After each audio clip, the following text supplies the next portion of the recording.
l'agence So Wine présente So Wine Talks.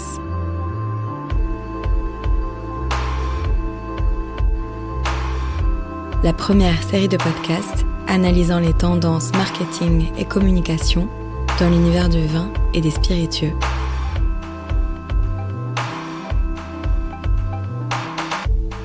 Thé matcha, kombucha, collagen drinks ou protein shake, ces boissons dérivées de la culture healthy envahissent les étalages et les cartes des restaurants branchés partout dans le monde.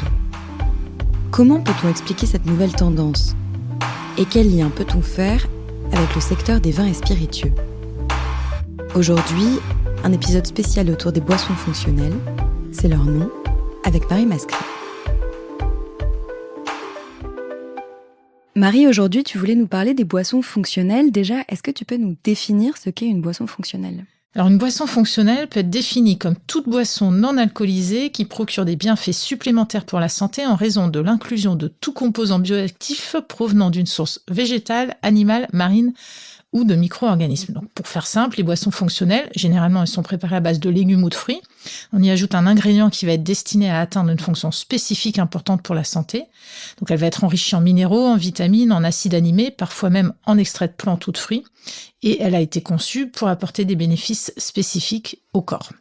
C'est une définition qui est assez large. En tout cas, ça englobe beaucoup de boissons, beaucoup de types de produits, aussi bien des eaux, des sodas, des boissons énergétiques, des boissons chaudes. Ça peut être des boissons à base de thé, ou alors des boissons fermentées à base de kombucha, par exemple, des boissons protéinées aussi, des jus de fruits ou des smoothies, des eaux de plantes, des eaux de sources enrichies, des boissons relaxantes, des boissons énergisantes, des poudres à mixer avec de l'eau ou du lait végétal. Donc, la liste est longue.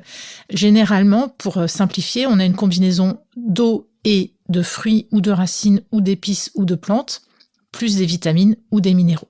Et pourquoi est-ce que tu as choisi de nous parler des boissons fonctionnelles aujourd'hui ? Alors, ce phénomène-là, il est ancien, il date pas d'aujourd'hui. Red Bull est arrivé en France en 2008, Coca-Cola avait lancé en France Vitamin Water en 2009, PepsiCo avait lancé Gatorade en 2010.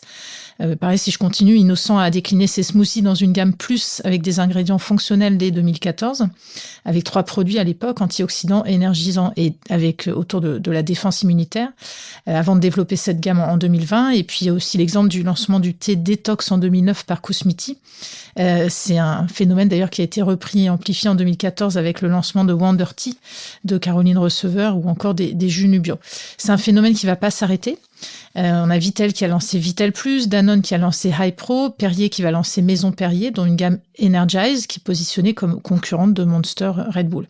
Donc c'est vraiment une liste de boissons qui ont le vent en poupe, qui répondent clairement à des attentes de consommateurs. On a une taille de marché sur ces boissons fonctionnelles qui est estimée à 213 milliards de dollars en 2024 et qui devrait atteindre 306 milliards de dollars d'ici 2029, avec une croissance de plus de 7% au cours de la période de prévision 2024-2029 donc. Et puis des marchés clés qui sont évidemment pas uniquement la France, mais avant tout l'Asie, où on cherche à préserver une bonne santé, à garder un mode de vie actif, mais aussi les États-Unis, où on sait qu'il y a un certain nombre de problèmes d'obésité auxquels les boissons fonctionnelles peuvent répondre. Donc clairement, les boissons fonctionnelles, elles ont le vent en poupe.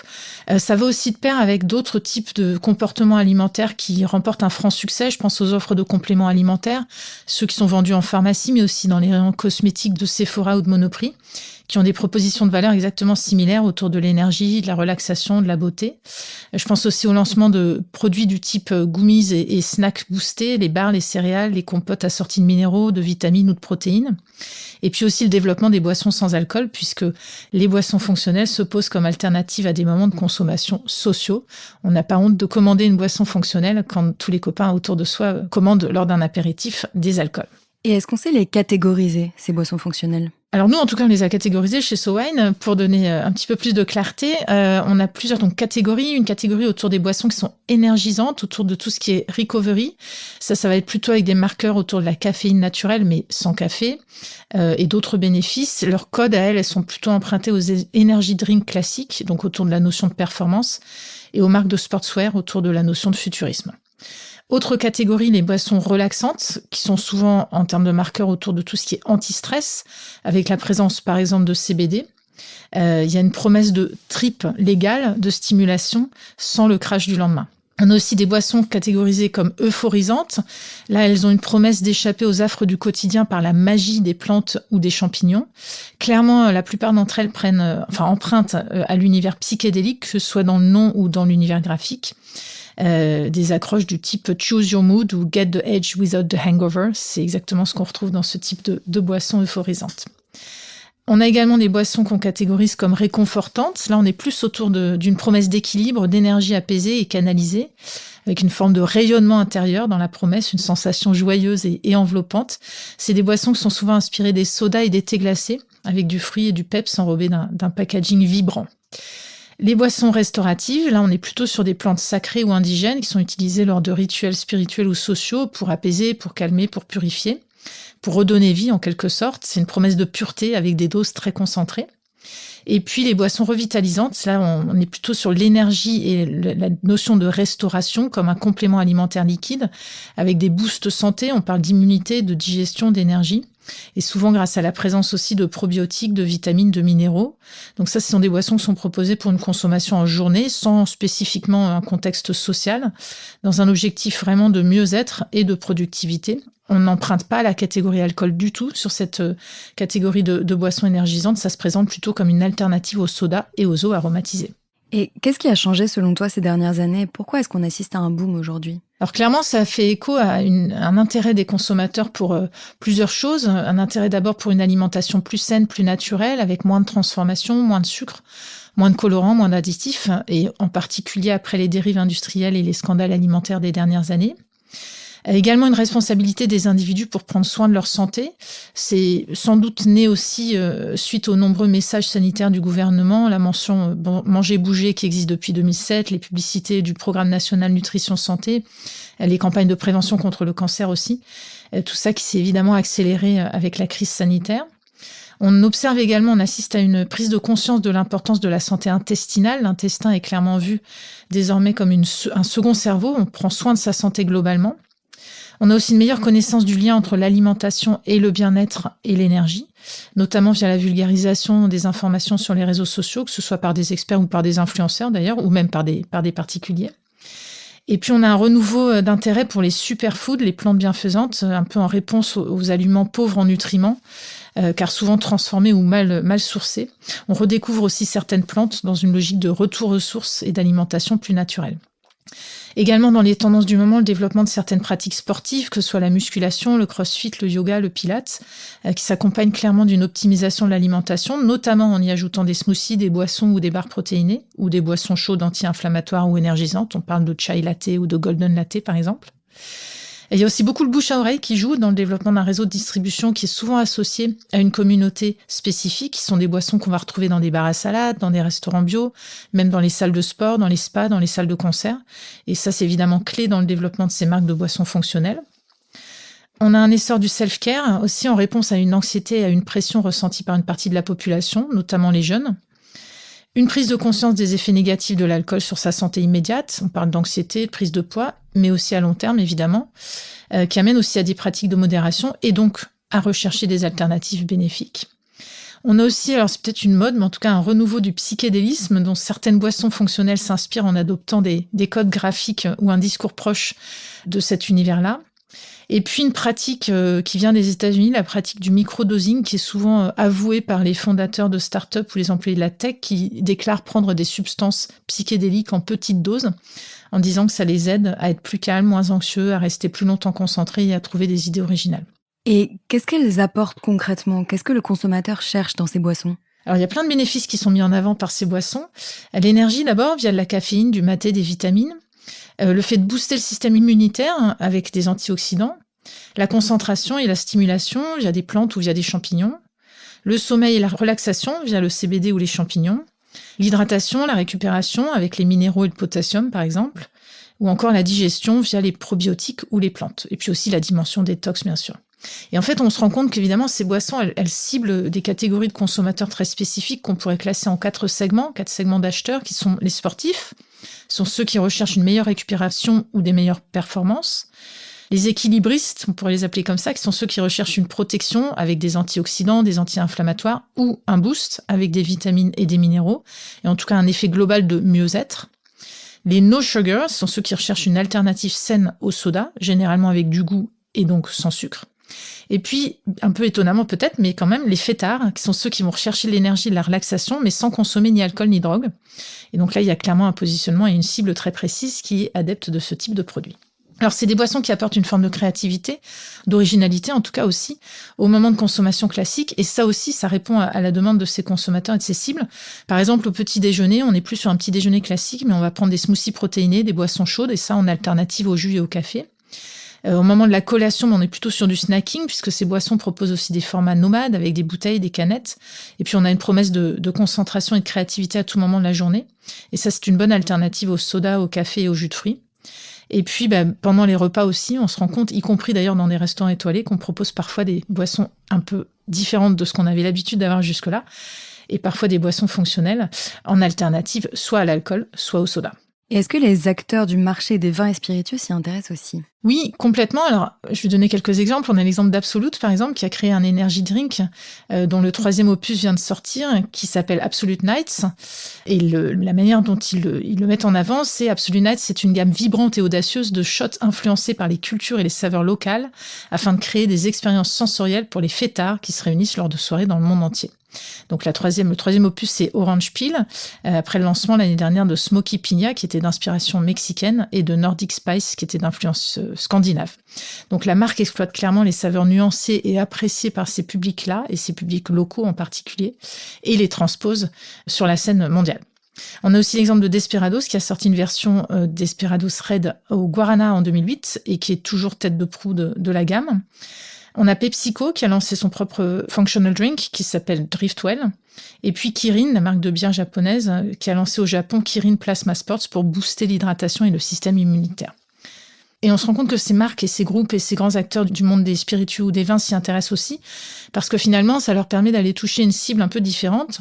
Aussi parce que ces produits sont une bonne alternative aux boissons alcoolisées. On a absence de contre-coup, on a un goût qui est frais, fruité, herbacé, ça s'aligne avec les tendances de consommation, et puis on a un format qui permet aussi de le partager. Donc finalement, ça offre une nouvelle opportunité à ces acteurs du monde du vin et des spiritueux d'aller toucher des nouvelles habitudes de consommation et des consommateurs qui parfois certes vont consommer des alcools, mais qui parfois aussi veulent avoir des alternatives. Qu'est-ce que tout ça nous apprend d'un point de vue marketing ? Alors, ce qui est intéressant quand on s'intéresse de près à ce monde et à ce secteur des boissons fonctionnelles, c'est qu'elles ont des codes communs d'un point de vue marketing. Elles ont souvent un pack proche des ready-to-drink ou des sodas avec une accroche très engageante et puis une promesse qui est hyper claire, parfois provocatrice, comme si le produit était une drogue cool. Elles proposent clairement une identification sociale en promouvant un mode de vie, une aventure commune, en dehors des codes normés de la société. Et il y a des sites internet de ces marques qui affichent des témoignages produits pour assurer sur le goût et donner un sentiment d'appartenance à une communauté, et notamment autour de la notion de se sentir early adopter, et ça fonctionne très bien auprès de ces cibles. Elles ont souvent des noms ludiques pour faire comprendre le bénéfice et s'en souvenir. Et puis évidemment un packaging souvent très coloré. Elles ont, on l'a dit, un bénéfice fonctionnel, donc encore une fois sur le calme, la concentration, l'énergie, l'équilibre ou l'absence d'anxiété.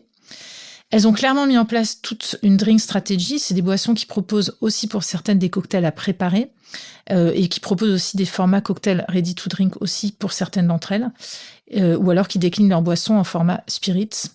Et puis elles mettent en avant les no nasties, donc pas de colorant artificiel, pas de sucre ajouté, parfois elles sont véganes, elles ont peu de calories. Ce sont aussi parfois des marques d'ailleurs créées par des femmes, pour certaines, autour des bienfaits justement de la santé. En revanche, il y a aussi des points intéressants à observer, mais qui sont un peu négatifs. D'abord, beaucoup de lancements proposent des produits qui ont des formulations assez proches. Donc finalement, la différenciation sur le produit, elle se fait surtout sur la marque, son univers et sa promesse. Mais sur le produit lui-même, on a des choses relativement similaires. On a souvent un manque d'informations sur les effets ressentis. Quels effets, à quel moment, pour combien de temps, quelle est la dose à respecter.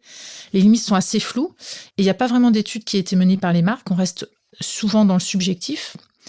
La distribution, elle est souvent limitée. Alors, il y a beaucoup de marques qui se sont lancées ces dernières années, mais pour beaucoup d'entre elles, on doit les commander en ligne. C'est des produits assez confidentiels. Il y a aussi une absence de clarté ou de transparence sur les ingrédients. On a une liste d'ingrédients avec leurs propriétés miracles, mais on ne sait pas quel est le sourcing, on ne sait pas quelle est la quantité présente dans la boisson, on ne sait pas quelle est la dose qu'il faut utiliser pour en ressentir les effets, on ne sait pas quel est le bon mix. C'est un peu comme pour l'alimentation, on a certains ingrédients qui se boostent entre eux, d'autres qui se neutralisent et le consommateur reste relativement néophyte sur le sujet. Et toutes les marques ne font pas leur travail de pédagogie, elles misent essentiellement sur un effet cool. Et il y a aussi une absence de preuves, d'expertise véritable. Tout se base quand même sur un storytelling qui est pour le coup efficace. Certains produits sont lancés sur un constat simple d'un manque personnel du fondateur ou sur une volonté d'empowerer les clients, leur donner un pouvoir, un peu comme une start-up. On a une absence aussi de clarté sur ce qui est légal et pas légal d'un marché à l'autre. Et puis, on n'a finalement pas de définition claire sur ce type de boisson. On l'a vu en introduction, on les définit comme je l'ai fait, mais finalement, il y a beaucoup de boissons qui rentrent dans cette définition-là. On peut les désigner comme étant des boissons fonctionnelles. On voit aussi passer le terme de nootropiques, de mood enhancing et de boissons adaptogènes. Donc, finalement, ça manque de clarté et de définition. Et puis au-delà de ça, on a aussi des boissons qui sont des boissons dont on observe le développement depuis quelques années, qui sont aujourd'hui, pour nous en tout cas, pas dans cette catégorie des boissons fonctionnelles, mais qui malgré tout répondent à certains critères de la définition. Je pense aux beauty drinks, toutes ces boissons qui ont la promesse d'améliorer le teint, par exemple, avec du glow, des collagen water, des anti-âge et l'hydratation. Promesse aussi autour de la vitalité, autour de la minceur évidemment, du rééquilibrage hormonal, qui sont souvent des boissons à consommer le matin ou en collation. Et puis, je citais dans les dénominations des boissons fonctionnelles, tout ce qui est nootropique et adaptogène. Là, on est plus autour de la promesse d'un développement de l'attention, de la concentration, de la réactivité.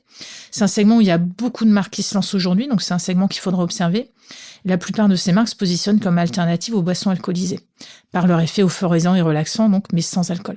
Alors, ce qui est intéressant à observer quand on navigue dans l'univers du vin et des spiritueux, c'est effectivement l'évolution et le succès de ces boissons fonctionnelles qui répondent clairement à des besoins, à des envies, à des velléités de la part des consommateurs, qui sont aussi des alternatives peut-être pour certains consommateurs qui ne consomment pas du tout d'alcool, mais aussi pour ceux qui consomment de l'alcool parfois et qui veulent parfois changer, qui sont des bonnes alternatives dans un contexte social en particulier où on n'a pas honte de consommer et de commander ce type de boisson, là où ses amis, par exemple, au moment de l'apéritif, vont commander un verre de vin, une bière ou un cocktail. Donc c'est intéressant de les observer parce qu'elles ont des codes marketing, parce qu'elles répondent à des attentes, parce qu'elles sont au fait des tendances et parce que finalement on peut aussi s'en inspirer quand on est dans le monde des vins et des spiritueux.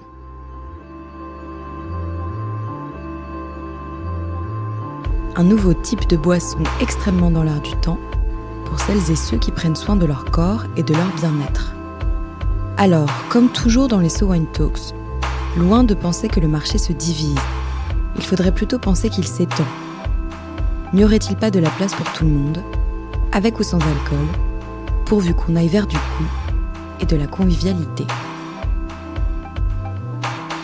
So Wine Talks reviendra dans quelques semaines pour décrypter à nouveau les tendances de consommation des vins et spiritueux.